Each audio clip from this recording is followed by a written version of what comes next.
Live here from the Hancock Whitney Stadium here in Montgomery, Alabama. Final score, South Alabama 42, the Golden Eagles of Southern Mississippi 35. I'm here in the press box here in Hancock Whitney Stadium for your post-game's reactions after Southern Miss drops their second straight game in a row, which to me, and I think probably to everyone watching, was by far the most shocking loss of the season in just the way it happened. And yes, the final score is 42-35, but I mean, everybody who watched that game saw that South Alabama really dominated Southern Miss for most of the game until the last three drives for Southern Miss that all ended in touchdowns. So really, I wanted to parse these three, this post-game video with three main points.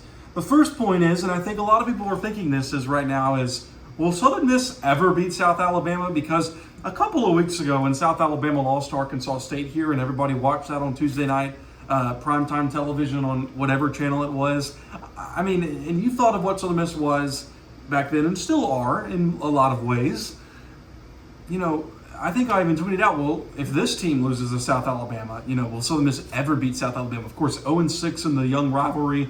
And in really a game that until the fourth quarter reminded me a lot of that 2023 game when Southern Miss came in here, lost 55-3. It was just abysmal first half for the Golden Eagles on offense. They just couldn't do anything remotely on a South Alabama defense that's good enough to slow down the Southern Miss offense, but I don't think we expected Southern Miss just to be thoroughly handed to in the first half. So here's their stat line in the first half: 113 total yards, 8 rushing yards, 105 passing yards, of course.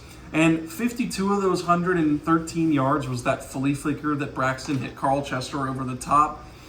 So it was a stunning offensive performance, and that's kind of, you know, the second point of this is that last week when we were wondering what the offense was doing against Texas State, something that I had said over last week was, is Braylon Braxton like just the answer? Because when Liddy came in, you know, a lot of people were like, well, you know, whatever happens there, you know, whatever does or doesn't happen there, is it going to affect Southern Miss's offense going forward?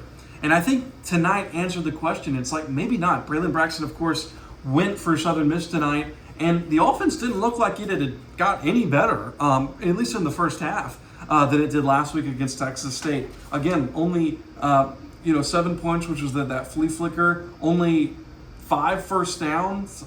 It was just a tremendously bad offensive performance against, again, a good Sun Belt defense, but I don't think one that you would just hang your hats on as one of the better Sun Belt defenses in the country. This is the first time all season that Southern Miss was held to under 100 yards rushing on the game. Of course, they kind of had to abandon the run game when they were down 35-7 because, I mean, you're not really helping yourself by running the ball, so that, you know, you can put them in that. Now, in the second half, when they started throwing the ball, granted against a pretty tired South Alabama defense, and again, not a great South Alabama defense, so I don't know if you can really even tip your cap to them for this, but, you know, they did get back in the game. So second half, you know, they had 328 yards in the second half.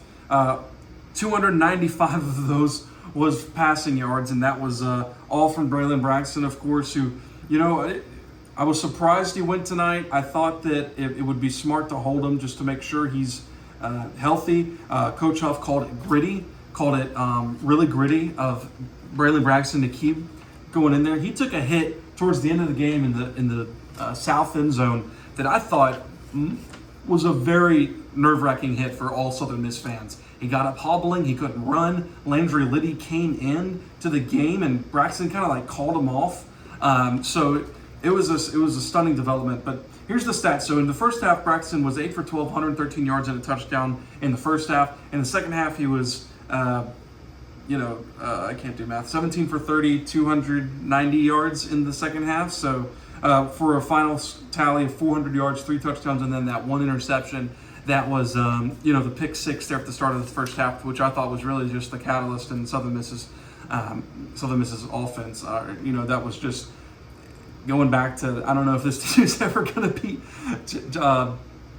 South Alabama. Carl Chester, 5 receptions, 128 yards, and 2 touchdowns. for Southern Miss, who led it in receiving. So, that's the offense. I thought, they found something in the second half, and I hope they come out next week against Troy and throw the ball and try to move the ball that way, because I think they're going to have more success against the Trojans that way than they will running the ball. There's a lot of questions with the offensive line, with Braylon's ability to run the ball. He was hobbling at the end of the game. We got to talk to him after the game. He came in, said he felt sore. He said he wasn't worried about his health, but if you watch the game, there was a play where he had to scramble to his right on that right knee that he had the brace on, and he almost couldn't move and just threw it away. So that's something that's really concerning for Southern Miss fans, I think, going forward.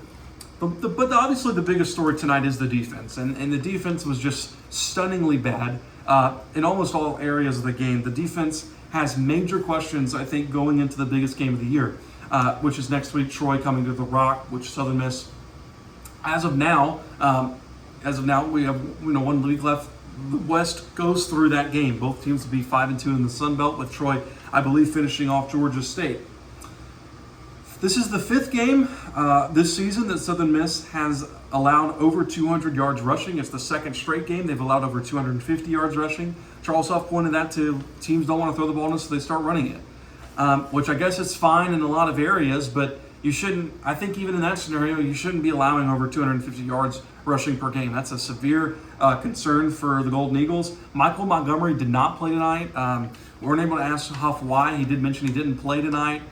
He wasn't on the availability report, so that's something to monitor for next week. If they're out Michael Montgomery, that's a huge loss on the defense next week for Troy. So there's a lot of questions about this defense going into the biggest game of the year.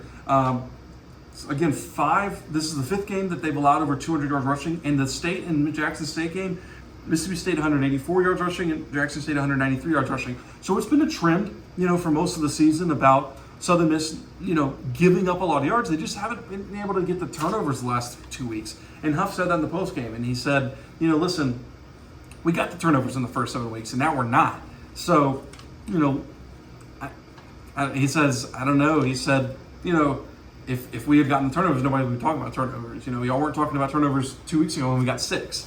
And that's true, but it's kind of the point I think we're trying to make, is that when the defense is so reliant on the turnovers, this is what happens. A below average, I think most people would say a below average South Alabama team, South Alabama offense, able to muster this much yards against a Southern Miss defense who, for all intents and purposes, is a much better defense than that South Alabama offense. At least we thought in the beginning of the season and towards the end of the season.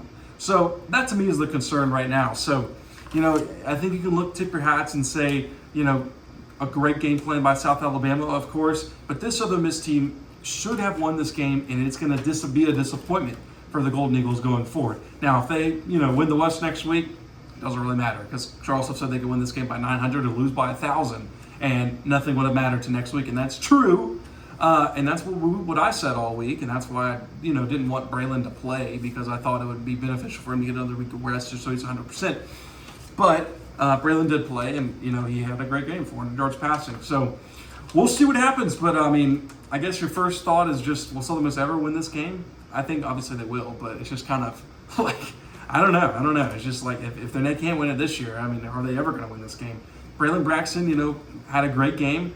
I'm really concerned about his right knee, especially his mobility, and I think he'll be pretty sore tomorrow. And the defense has a lot of questions going into next week's game at Troy. So those are your takeaways here in the press box at Hancock Whitney Stadium. I'm Dima Mixon with the Pine Mountain News. We're missing Glenn tonight, but I'm sure he'll have a ton of stuff to say next week as Southern Miss welcomes Troy into the Rock for a 2:30 kickoff next Saturday for the West Division Championship. I'm Dima Mixon, and we'll see you back at the Rock next Saturday night.